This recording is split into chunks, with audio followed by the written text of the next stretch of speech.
Hi guys, welcome back to my channel. ಹೇಗಿದ್ದೀರಾ ಎಲ್ಲರೂ? ನಾನು ತುಂಬಾ ಚೆನ್ನಾಗಿದ್ದೀನಿ. ಇವತ್ತು ಬೆಳಗ್ಗೆನೇ ರೆಡಿ ಇದ್ದೀನಿ. ಬೆಳಗ್ಗೆನೇ ಅಂದರೆ ಒಂದು 10-10:30 ಆಗಿದೆ. ಹಾಗೆ ಪಾಪನು ಕೂಡ ರೆಡಿ ಮಾಡಿದ್ದೀನಿ. ಇವತ್ತು ಸ್ವಲ್ಪ ಅಂಗನವಾಡಿಗೆ ಹೋಗಬೇಕಿತ್ತು. ಅಲ್ಲಿ ಫುಡ್ ಬಂದಿದೆ ಅಂತ ಕಾಲ್ ಮಾಡಿದರು. ಇಷ್ಟು ದಿನ ಅಮ್ಮನೇ ಹೋಗಿ ತೊಗೊಂಡು ಬರ್ತಿದ್ರು 5 ಮಂತ್ಸ್ವರೆಗೂ. ಇವಾಗ ಅಲ್ಲಿ ಇನ್ಸ್ಪೆಕ್ಷನಿಗೆ ಬರ್ತಾರೆ, ಬರಬೇಕು 5 ಮಂತ್ಸ್ ಆಗಿದೆಯಲ್ಲ, ನೀವೇ ಬನ್ನಿ ಅಂತ ಹೇಳಿದರು. ಪಾಪುನ ಬಿಟ್ಟು ಬನ್ನಿ ಅಂತ ಹೇಳಿದರು. ಮತ್ತು ಸ್ವಲ್ಪ ಲೇಟ್ ಆಗುತ್ತೆ ಅಂತ ಕೂಡ ಹೇಳಿದ್ರು. ಹಾಗಾಗಿ ಪಾಪುನ ಬಿಟ್ಟೋಗಿ ಅಷ್ಟೊತ್ತು ಇರೋಕ್ಕಾಗೋದಿಲ್ಲ. ಹಾಗೆ ಅವಳು ಇರೋದು ಇಲ್ಲ ಬಿಟ್ಟು. ಹಾಗಾಗಿ ಅವಳನ್ನೂ ಕರ್ಕೊಂಡೋಗೋಣ ಅಂತ ರೆಡಿ ಮಾಡಿದ್ದೀನಿ. ನಾನು ಜಸ್ಟ್ ಆವಾಗ ತಾನೇ ಹೇರ್ ವಾಶ್ ಮಾಡಿದ್ದೆ. ಹಾಗೆ ಜಡೆ ಹಾಕ್ಕೊಂಡು ಹೋಗ್ತಾ ಇದ್ದೀನಿ ಲೂಸಾಗಿ. 10:30 11 ಗಂಟೆ ಅಷ್ಟರಲ್ಲಿ ಬನ್ನಿ ಅಂತ ಹೇಳಿದರು. ನಾವು ಹೋಗೋ ಅಷ್ಟರಲ್ಲಿ 10:45 11 ಗಂಟೆನೇ ಆಗೋಗ್ಬಿಟ್ಟಿತ್ತು. ಹಾಗಾಗಿ ಹೋಗ್ತಾ ಇದ್ವಿ. ತಿಂಡಿ ಎಲ್ಲ ಬಂದು ತಿನ್ಕೊಳ್ಳೋಣ ಅಂತ ಹೊರಟಿದ್ದೀವಿ. ಹಾಗೆ ಅಪ್ಪ ಆಟೋ ಕರ್ಕೊಂಡು ಬರೋಕ್ಕೆ ಹೋಗಿದ್ರು. ನಾವು ಹೊರಗಡೆ ನಿಂತ್ಕೊಂಡು ವೆಯ್ಟ್ ಮಾಡ್ತಾ ಇದ್ವಿ. ಬಿಸಿಲು ಅಂದರೆ ಎಷ್ಟು ಬಿಸಿಲಿತ್ತು ಅಂದರೆ ಗಾಳಿ ಕೂಡ ಬಿಸಿ ಬರ್ತಿತ್ತು, ಅಷ್ಟು ಬಿಸಿಲಿತ್ತು. ಪಾಪು ಆ ಬಿಸಿಲಿಗೆ ಕಣ್ಣು ಬಿಡೋಕ್ಕೆ ಒಂಥರ ಮಾಡ್ತಿದ್ಲು, ಒಳಗಡೆನೇ ಇದ್ದು ಅಭ್ಯಾಸ ಆಗ್ಬಿಟ್ಟು. ಬಿಟ್ಟು ಹೋಗೋಕ್ಕೂ ಆಗೋದಿಲ್ಲ. 5 ಮಂತ್ಸ್ ಆಯ್ತಲ್ಲ, ಕರ್ಕೊಂಡು ಅಂದರೆ ಪಾಪನ್ ಬಿಟ್ಬಿಟ್ಟು ಬರ್ಬೋದು ಬಾಣಂತಿನಿ ಅಂತ ಹೇಳಿದ್ರು, ಬರಬೇಕು ಅಂತ. ಹಾಗಾಗಿ ಪಾಪುನ್ನ ಬಿಟ್ಟು ಹೋಗೋಕೆ ಆಗೋದಿಲ್ಲ, ಅವಳು ಅಳ್ತಾಳೆ ಅಂತ ಕರ್ಕೊಂಡು ಹೋಗಿದ್ವಿ. ಆ ಬಿಸಿಲು, ಅಲ್ಲಿ ಬರೋ ಗಾಳಿ ಸಹ ಬಿಸಿಯಾಗಿ ಬರ್ತಿತ್ತು. ಅವಳಿಗೆ ಸಖತ್ತು ಹಿಂಸೆ ಆಯಿತು, ತುಂಬಾನೇ ಹತ್ಲು. ಆಮೇಲೆ ಲಾಸ್ಟಿಗೆ ಅನ್ನಿಸ್ತು ಇನ್ನೊಂದಿನ ಎಲ್ಲೂ ಕರ್ಕೊಂಡು ಹೋಗ್ಬಾರ್ದಪ್ಪ, ಬೇಕಾದರೆ ಆ ಫುಡ್ ತಗೊಳಕ್ ಬರಲಿಲ್ಲ ಅಂದರೂ ಪರವಾಗಿಲ್ಲ, ಅವಳ ಮನೇಲೇ ಇದ್ಬಿಡೋಣ ಅಂತ ಅಂದ್ಕೊಂಡ್ವಿ. ಆಮೇಲೆ ಲಾಸ್ಟಿಗೆ ಸ್ವಲ್ಪ ಏನೇನೋ ಮಾಡಿ ಗಾಳಿ ಹಾಕಿ ಸ್ವಲ್ಪ ಮಲ್ಕೊಂಡ್ಳು. ಇನ್ನೇನು ಹೊರಡೋ ಟೈಮಲ್ಲಿ ಮಲ್ಕೊಂಡ್ಳು.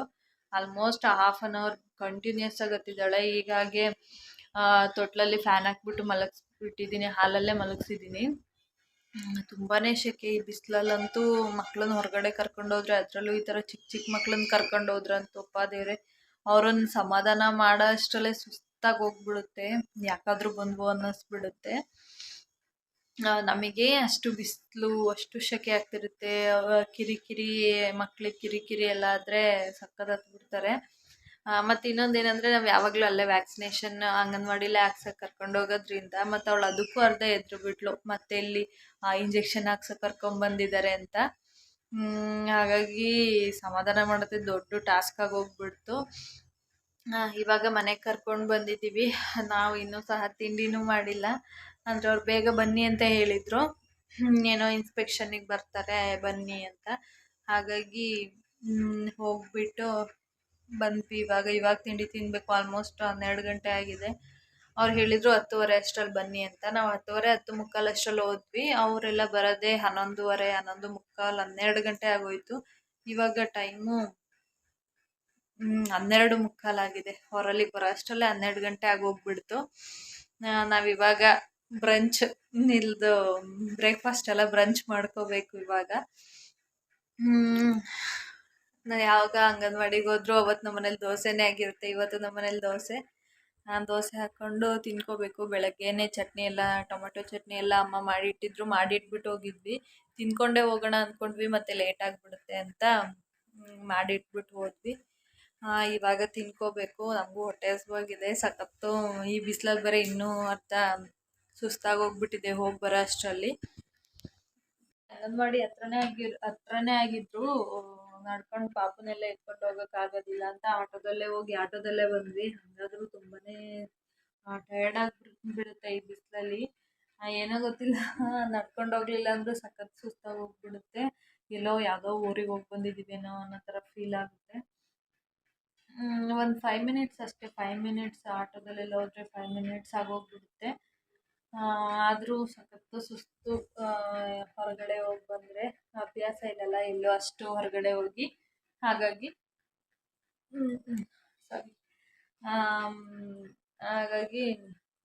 ಇವಾಗ ಹೋಗಿ ತಿಂಡಿ ಎಲ್ಲ ಮಾಡ್ಕೋಬೇಕು.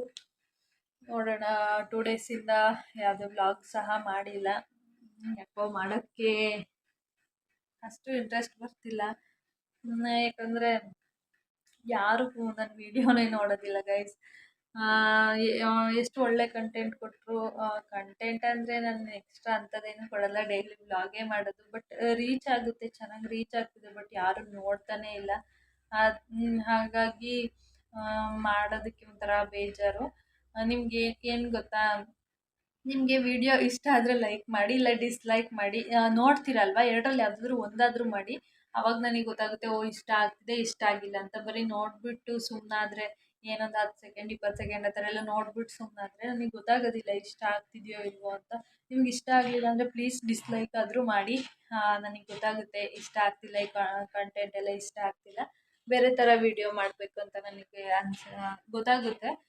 ನೋ ಮಾ ನೋಡಿಬಿಟ್ಟು ಏನು ಮಾಡಲಿಲ್ಲ, ಲೈಕ್ ಮಾಡಲಿಲ್ಲ, ಡಿಸ್ಲೈಕ್ ಮಾಡಲಿಲ್ಲ ಅಂದರೆ ನನಗೆ ಕನ್ಫ್ಯೂಷನ್ ಆಗುತ್ತೆ. ನೋಡ್ಬಿಟ್ಟು ಸುಮ್ಮನಾಗ್ತಿದ್ದಾರಲ್ಲ ಅಂತ ಅಂದ್ಕೊಂಡು ನನಗೆ ನೆಕ್ಸ್ಟ್ ವಿಡಿಯೋ ಮಾಡೋಕ್ಕೂ ಮೋಟಿವೇಶನ್ ಸಿಕ್ದಂಗೆ ಆಗೋದಿಲ್ಲ. ನೀವು ಆ ಥರ ಡಿಸ್ಲೈಕ್ ಆದರೂ ಮಾಡಿ, ಪರವಾಗಿಲ್ಲ.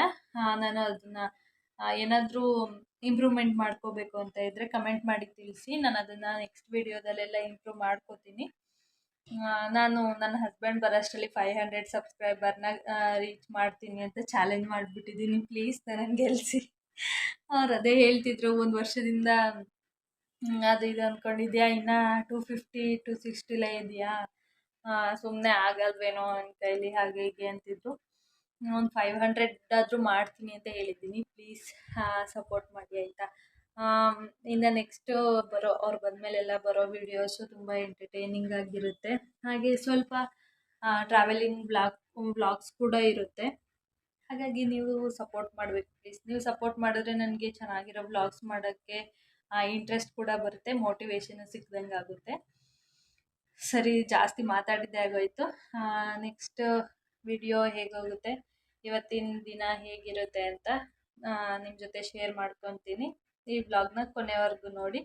ನಿಮಗೆ ಇಷ್ಟ ಆದರೆ ಪ್ಲೀಸ್ ಲೈಕ್ ಮಾಡಿ, ಶೇರ್ ಮಾಡಿ, ಹಾಗೆ ಸಬ್ಸ್ಕ್ರೈಬ್ ಮಾಡಿ. ಬನ್ನಿ ಮುಂದೆ ಹೇಗೋಗುತ್ತೆ ವಿಡಿಯೋ ನೋಡೋಣ. ಫ್ರೆಂಡ್ಸ್, ಆಲ್ಮೋಸ್ಟ್ 1:15 1:45 ಆಗಿಬಿಟ್ಟಿತ್ತು ನಾವು ತಿಂಡಿ ತಿನ್ನೋ ಅಷ್ಟರಲ್ಲಿ. ಆಗಲೇ ಹೇಳ್ದಂಗೆ ದೋಸೆ ಟೊಮೆಟೊ ಚಟ್ನಿ, ಅದಕ್ಕೆ ಸ್ವಲ್ಪ ತುಪ್ಪ ಹಾಕ್ಕೊಂಡು ತಿನ್ಕೊತಾ ಇದ್ದೀವಿ. ತಿನ್ಕೊಂಡ್ಬಿಟ್ಟು ಮಲ್ಕೊಂಡು ಬಿಡ್ತೀವಿ. ಅಂದರೆ ಆಲ್ಮೋಸ್ಟ್ 3-3:30 ಆಗುತ್ತೆ ಮಲ್ಗೊಳ್ಳೋ ಅಷ್ಟರಲ್ಲಿ. ಇವಾಗ ಮಲಗಿ ಇವಾಗ ಜಸ್ಟ್ ಎದ್ದಿದ್ದೀನಿ. ಫುಲ್ಲು ನನ್ನ ಕಣ್ಣಲ್ಲಿ ಇನ್ನೂ ನಿದ್ದೆ ಹಾಗೇ ಇದೆ. ಇನ್ನೂ ಸ್ವಲ್ಪ ಹೊತ್ತು ಮಲ್ಕೊಳ್ಳೋಣ ಅಂದ್ಕೊಂಡಿದ್ದೆ, ಸಂಜೆನೂ ಆಗಿತ್ತು.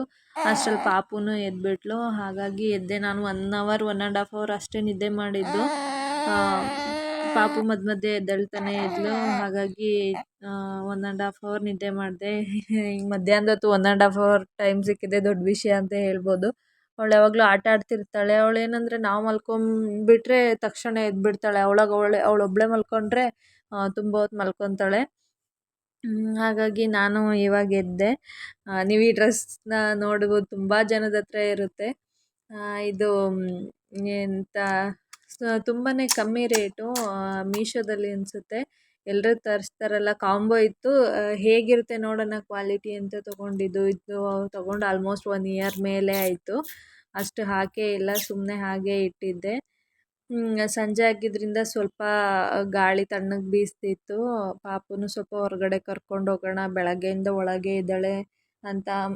ಮತ್ತು ಬೆಳಗ್ಗೆಯಲ್ಲಿ ಜಾಸ್ತಿ ಜನ ನೋಡಿ ತುಂಬ ಅಳ್ತಿದ್ಲು. ಅಂದರೆ ತುಂಬ ಹೆದರಿಬಿಟ್ಲು, ಇಂಜೆಕ್ಷನ್ ಹಾಕ್ಸೋಕೆ ಕರ್ಕೊಂಡು ಬಂದಿದ್ದಾರೆ ಅಂತ. ಹಾಗಾಗಿ ನಿದ್ದೆ ಮಾಡಬೇಕಾದ್ರೂ ಬೆಚ್ಚಬಿದ್ದು ಎದ್ದೇಳ್ತಿದ್ಲು. ಸ್ವಲ್ಪ ಅಳ್ತಿದ್ಲಲ್ಲ ಅಂತ ಹೊರಗಡೆ ಕರ್ಕೊಂಡು ಬಂದು ಹಾಗೆ ಓಡಾಡಿಸ್ತಾ ಇದ್ದೀನಿ. ನನ್ನ ಜೊತೆ ನಮ್ಮ ಚಿನ್ನಿನೂ ಓಡಾಡ್ತಿದ್ದಾಳೆ. ಅವಳು ಇಲ್ಲಾಂದರೆ ಇನ್ನೂ ಸ್ವಲ್ಪ ಹೊತ್ತು ನಿದ್ದೆ ಮಾಡ್ತಿದ್ಲು, ನಾನು ಇನ್ನೊಂದು ಸ್ವಲ್ಪ ಹೊತ್ತು ಮಲ್ಕೋಬೋದಿತ್ತು. ಬಟ್ ಅವಳು ಎದ್ಬಿಟ್ಲು. ಅವಳ ಹತ್ರ ನಿಧಾನಕ್ಕಂತೂ ಅವಳಲ್ಲ, ಜೋರಾಗಿ ಹತ್ಬಿಡ್ತಾಳೆ. ಆವಾಗ ಮಲ್ಕೊಳ್ಳೋಕ್ಕೂ ಆಗೋದಿಲ್ಲ, ಬೇಗ ಎದ್ಬಿಡಬೇಕು. ಹಾಗೆ ನಾನು ಅರ್ಧ ನಿದ್ದೆಲೇ ಇದ್ದೆ, ಎತ್ಕೊಂಡು ಓಡಾಡ್ತಾ ಇದ್ದೀನಿ. ಆಲ್ಮೋಸ್ಟ್ ಇವಾಗ ಸಂಜೆ ಆಗಿದೆ. ಸಂಜೆನೇ ಆಗಿದೆ. 5:30 5:45 ಆಗಿದೆ. ಮತ್ತು 5 ಗಂಟೆಲೆಲ್ಲ ಕರ್ಕೊಂಡು ಬಂದರೆ ಆ ಟೈಮಲ್ಲೂ ತುಂಬಾ ಬಿಸಿಲಿರುತ್ತೆ. ಹಾಗಾಗಿ ಸ್ವಲ್ಪ ಲೇಟ್ ಆದಮೇಲೆ ಕರ್ಕೊಂಡು ಬರ್ತೀನಿ. ಸ್ವಲ್ಪ ಗಾಳಿ ಎಲ್ಲ ತಣ್ಣಗೆ ಬೀಸೋಕ್ಕೆ ಶುರು ಆದಮೇಲೆ ನಾನು ಅವಳನ್ನ ಹೊರಗಡೆ ಕರ್ಕೊಂಡು ಬರ್ತೀನಿ. ಅವಳಿಗೂ ಸ್ವಲ್ಪ ಫ್ರೆಶ್ ಏರ್ ಸಿಗುತ್ತೆ, ಹಾಗೆ ಸ್ವಲ್ಪ ತಣ್ಣಗೂ ಆಗುತ್ತೆ. ಈ ಟೈಮಲ್ಲಿ ಒಳಗಡೆನೇ ಇದ್ದು ಇದ್ದು ಎನಿ ಟೈಮ್ ಫ್ಯಾನ್ ಇರಲೇಬೇಕು, ಸ್ವಲ್ಪ ಹೊತ್ತು ಫ್ಯಾನ್ ಆಫ್ ಆದರೂ ಇರೋಕ್ಕಾಗೋದಿಲ್ಲ. ನಮ್ಮನೆ ನೆಲ ಗ್ರಾನೈಟ್ ಆಗಿರೋದ್ರಿಂದ ಸ್ವಲ್ಪ ಥಂಡಿ ಅನಿಸುತ್ತೆ, ಬಟ್ ಆದರೂ ಸೆಕೆನಲ್ವಾ, ಹೀಟ್ ಇದ್ದೇ ಇರುತ್ತೆ. ನೀವು ನೋಡ್ಬೋದು ಅಮ್ಮ ಹೊರಗಡೆ ಎಲ್ಲ ಕ್ಲೀನ್ ಮಾಡ್ತಿದ್ರು. ಚಿಕ್ಕ ಚಿಕ್ಕ ಬೇಡದಿರೋ ಗಿಡ ಎಲ್ಲ ಬೆಳೆದಿರುತ್ತಲ್ವ, ಅದೆಲ್ಲ ತೆಗಿತಿದ್ರು. ಹಾಗೆ ಗಾಳಿ ತುಂಬಾ ಗಾಳಿ ಬೀಸ್ತಿತ್ತು. ನಾವು ಮಳೆ ಬರುತ್ತೇನೋ ಅಂತ ಅಂದ್ಕೊಂಡ್ವಿ, ಬಟ್ ಸ್ವಲ್ಪ ಉದುರು ಹೋಯಿತು. ಗಾಳಿ ಎಲ್ಲ ಬಂದ್ಬಿಟ್ಟು ವೆದರ್ ಚೇಂಜ್ ಆಗಿದ್ದು ನೋಡಿ, ಇವತ್ತು ತುಂಬಾ ಮಳೆ ಆಗುತ್ತೇನೋ ಅಂತ ಫುಲ್ ಖುಷಿಯಾಗಿದ್ವಿ. ಬಟ್ ಆಗಲೇ ಇಲ್ಲ. ಆದರೆ ಸ್ವಲ್ಪ ಹೊತ್ತಾದರೂ ಗಾಳಿನಾದರೂ ಚೆನ್ನಾಗಿ ಬಂತಲ್ಲ ಅಂತ ಖುಷಿ ಆಯಿತು. ಹಾಗೆ ಅಮ್ಮ ಹೊರಗಡೆ ಎಲ್ಲ ಮೆಣಸಿನ್ಕಾಯಿ ಬೀಜ ಎಲ್ಲ ಹಾಕ್ತಿದ್ರು, ಮೆಣಸಿನ ಗಿಡ ಹಾಕೋಣ ಅಂತ. ನೋಡ್ತಿರ್ಬೋದು ಅಲ್ಲಿ ಹಾಕಿದ್ದಾರೆ. ಅದು ಸ್ವಲ್ಪ ಅಲ್ಲಿ ದೊಡ್ಡದಾದ್ಮೇಲೆ ನೆಕ್ಸ್ಟು ತೊಗೊಂಬಿಟ್ಟು ಬೇರೆ ಕಡೆ ಕಿತ್ಬಿಟ್ಟು ಹಾಕೋದು. ಇದು ನಮ್ಮನೆ ವೀಳ್ಯದೆಲೆ ಗಿಡ. ಅದು ಎಷ್ಟು ಮೇಲ್ ಕಟ್ಟಿದ್ರೂ ಕೆಳಗಡೆ ಬರ್ತಾನೆ ಇತ್ತು, ಚೆನ್ನಾಗಿ ಬೆಳೆದಿತ್ತು. ಹಾಗಾಗಿ ಇದೊಂದು ಕ್ಲಿಪ್ಪಿಂಗ್ಸ್ನ ತೊಗೊಂಡಿದ್ದೀನಿ. ನಾನು ಬೆಳಗ್ಗೆ ಬಿಸಿಲಲ್ಲಿ ಹೊರಗಡೆ ಹೋಗಿ ಬಂದಿದ್ದಕ್ಕೆ ತುಂಬಾ ತಲೆನೋವ್ತಿತ್ತು. ನನಗೆಲ್ಲೂ ಇವಾಗ ಹೊರಗಡೆ ಹೋಗಿ ಅಭ್ಯಾಸ ಇಲ್ಲ ಅಲ್ವಾ, ಹಾಗಾಗಿ ಸಖತ್ ತಲೆನೋವ್ತಿತ್ತು. ಹಾಗೆ ಸ್ವಲ್ಪ ಕಾಫಿ ಕುಡಿಯೋಣ ಅಂತ ಕುಡಿತಾ ಇದ್ದೆ. ನನಗೆ ಏನೋ ಗೊತ್ತಿಲ್ಲ, ಎಲ್ಲಾದರೂ ಹೊರಗಡೆ ಹೋಗಿ ಬಂದರೆ ತುಂಬಾ ತಲೆನೋವು ಬಂದುಬಿಡುತ್ತೆ. ಹಾಗೆ ಪಾಪುನು ಸ್ವಲ್ಪ ಅಳ್ತಿದ್ಲು. ಅವಳು ಯಾಕೋ ಸ್ವಲ್ಪ ಹೊತ್ತು ಸುಮ್ಮನಿರ್ತಿದ್ಲು, ಸ್ವಲ್ಪ ಹೊತ್ತು ಇದ್ದಕ್ಕಿದ್ದಂಗೆ ಅಳ್ತಿದ್ಲು. ಅದಕ್ಕೆ ಅಮ್ಮ ಇರು ದೃಷ್ಟಿ ತೆಗಿತೀನಿ ಅಂತ ಹೇಳಿ ಇಲ್ಲಿ ಕೂರಿಸ್ಕೊಂಡಿದ್ದಾರೆ.